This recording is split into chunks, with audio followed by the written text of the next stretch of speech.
if you're irritated about something, if you're fearful, if you're angry, if you're hateful, if you're depressed, if you're on that end of the emotional scale that doesn't feel good, then you are, by virtue of the thought you're thinking right now, pinching yourself off from the resonance. In other words, there's a gap between you and you. But there's something even more that we want you to understand, because we know many of you have been listening to us for a while, and you get this emotional scale. You know that on one end of it you feel wonderful, and on the other end of it you don't feel good. And you have a sense of the emotional guidance that that's all about. But we want to lay out for you here today, in terms that you just cannot miss, that the reason that you ever feel negative emotion is because you, in your physical body, have caused an expansion of the total you. And now you, in your physical body, aren't keeping up. So if it were not for your life which caused you to expand, your not going wouldn't be a problem. In other words, if someone called you on the telephone and said, "Hello, you don't know me. I'm just calling to tell you I will never call you again," you would say, "Alrighty then." But if someone you really care about were to tell you that, that contrasting experience would cause you to launch a powerful rocket of desire. And because you've expanded in a new place, now the evidence that you're looking at is so far from the expansion that you've taken, you would feel the vibrational discord. There would not be the resonance or harmony. There would not be the alignment that you are really reaching for. So you've come forth explicitly to explore contrast. And some say, "Abraham, I don't really get this. If I was pure positive energy with no resistance before I came into this body, tell me again, why did I come forth into this body? I wanted contrast? Is that what you're saying, you crazy non-physical ghost? Is that what you're saying? I wanted this contrast?" And we say, "Oh, you did. You wanted the contrast because you wanted the expansion. But you did not plan on hanging around in separation from the expansion. You said, I'll go forth, I'll explore contrast. The contrast will inspire my new desire. And when the new desire is inspired, I will turn my undivided attention toward it." But sometimes what happens is, you've had the experience when some dear person in your life just bugs the life out of you, just harasses you and harasses you and harasses you into expansion. There are people who are responsible for the majority of your expansion, in fact. So here you are, this expanded being, soaring with all of this new becoming, but you in your physical form are focused upon this person who's irritating you. So it's so interesting that the person who caused you such expansion, you are now using as your excuse not to expand. That's why you're extra mad at them, you see. Because they're hooked in with you. You're tied together as this collaboratively co-creative partnership.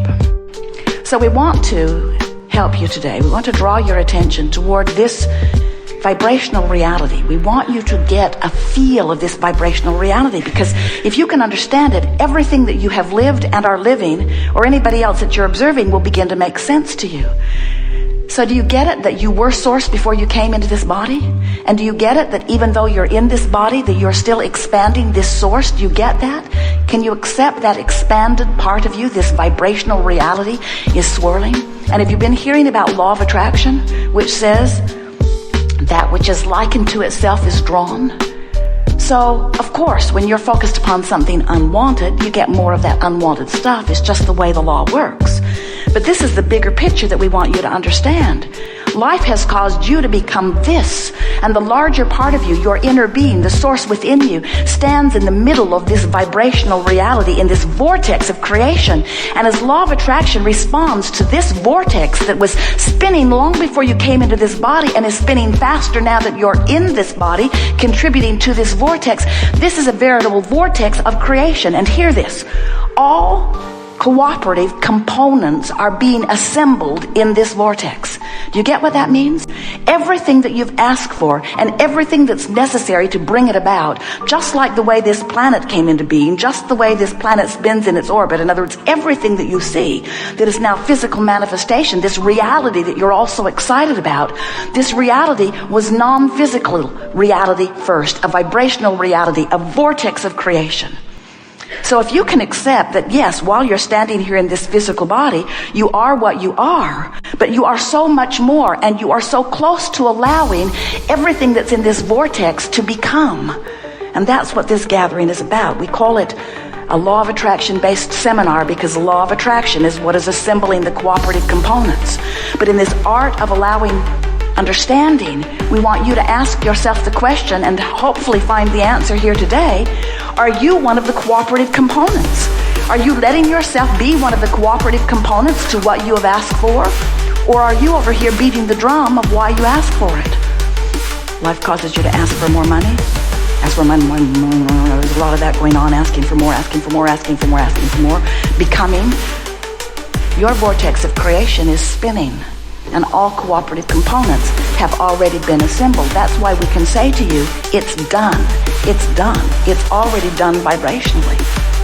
Are you a cooperative component? No, I'd rather complain about not having enough money. I don't have enough money. I don't have enough money. I don't have enough. I have never had enough. I can't remember having enough money. I don't like not having enough money. I hardly know anybody who has enough money.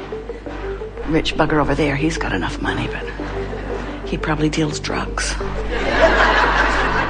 So as you are beating the drum of the same unpleasant thing which caused you to ask, now you're using that same unpleasant thing, that contrasting thing which caused you to expand and caused the universe to open, which caused the vortex to spin, which causes the assemblance of all things necessary to give you everything that you ask for, right down to the last detail.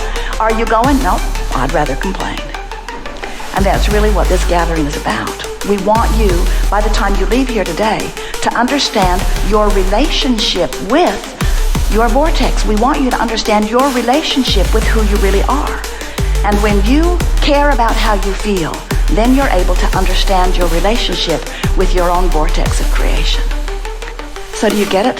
Can you feel this assembling of cooperative components? Can you feel the doneness of what you've asked for? Do you know your veritable fortune, the bodily conditions that you seek, your lovers, all things that you're asking for have already been gathered and are lined up, waiting for you to enter the vortex where you have visual awareness, sensual awareness of them. You can't set your radio dial on 6:30 a.m. and hear what's being broadcast on 98.7 FM. You got to be in the vortex in order to see the combining and cooperative components. Do you understand? So if you are in despair or fear, even though what you want has gathered, you're so far from it you can't see it. That's why you don't believe it. You don't see any evidence of it. You're angry, you're still not seeing it. Probably wanting it more, but still not seeing it. When you're in frustration or overwhelmment, you're not in the vortex. You're not allowing yourself full vision or manifestation. You're not allowing it to unfold into your experience. When you get into hope, now you're in the vicinity. When you are feeling hopeful about something, even though you haven't seen it, that means you've released enough resistance. And in the releasing of resistance, you are cooperating enough vibrationally that the vortex can bring you in. You see how it works? The vortex is bringing in all cooperative components. But if you're over there beating the drum of a different vibration, then you're not a cooperative component, and you can't be someone who comes into vibrational alignment with your own creation. You're a holdout of your own creation. And what's so interesting about that is that if life hadn't caused you to create it, you wouldn't even notice through negative emotion that you're not there. In other words, if you hadn't expanded, not going wouldn't feel uncomfortable. So when you feel negative emotion, it always means two things. First, you've created one whopping, swirling vortex, and you're not going. Oh, you're going. You're just going to wait till you croak, maybe, to go. We don't think you should have to croak to get in the vortex. We think that you should be able to release enough resistance by focusing upon enough good feeling things, by giving yourself and others the benefit of the doubt, by giving yourself a break, by looking for reasons to praise and reasons to appreciate rather than reasons to criticize and reasons to poke and probe. When you release or relax your resistance, the vortex will bring you in, and then your heart will soar, your mind will clear, your path of creation will unfold, and then you will be living the life you intended when you came forth into this physical body. That's what you came for. So let's say that somebody's been giving you a hard time, and so you've created recently really strong components. You've added them to your vortex. And now you've meditated. You know, when you meditate, you release thoughts, so you're in the vortex.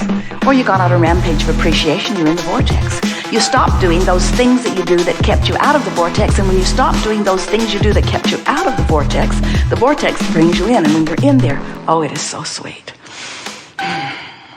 Your body feels good, your mind is clear, it's evident to others around you, you're thriving. But then, even inside the vortex, the phone rings. You know who it is.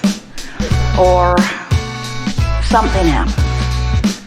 And as you give your attention to this subject that is of a different vibrational frequency than the vortex spits you out. Because only cooperative components can abide. So you get the idea that we want you to release your resistance so that the vortex can take you in. But what happens if the vortex spits you out? Is it a problem? No. Because you came forth into this physical experience understanding that the creative process is 3 steps. Step 1, ask. And you need contrast to do that. If you don't have a variety to choose from, you have no way of asking. So step 1 is important. And step 1 happens in the majority of cases when you are outside of the vortex. You know what you don't want, you ask for what you do want. Step 2 is not your job. That's the job of source. That's the job of your inner being. That's the job of law of attraction. That's the job of the vortex. Step 2 is when you ask, it is given every single time. And it's not just given. The vortex and the source within you becomes the equivalent of all that you've been asking for. So step 2 is not your work. And step 1, you don't have to work at because the contrast just causes you to ask. Step 3 is your work. And what is step 3? Step 3 is to be conscious and aware of the way you feel, reaching for the best feeling thought you can find from wherever you are, so that you will allow the vortex to take you in. Allow your entry into the vortex. If we were standing in your physical shoes, we would be eagerly aware of this vortex of creation. But we would not freak out when we're having a step 1 moment. When you're having a step 1 moment, understand your relationship to the vortex. Say to yourself, I'm ornery as I can be as I'm having this step 1 moment, but the good news is I'm putting things in the vortex. In other words, at least be aware that that's what you're doing. And then say, and I know the happy old vortex is over there just spinning around, gathering all the cooperative components, but for now I intend to just complain. Because in my complaining, I'm adding more to the vortex. That's my justification. And we say, yes, you are. And we do want you to be easy when you're not in the vortex, but we want you to be in the vortex. And you don't need to worry. There is enough contrast that surrounds you that you'll have plenty of step 1 opportunities.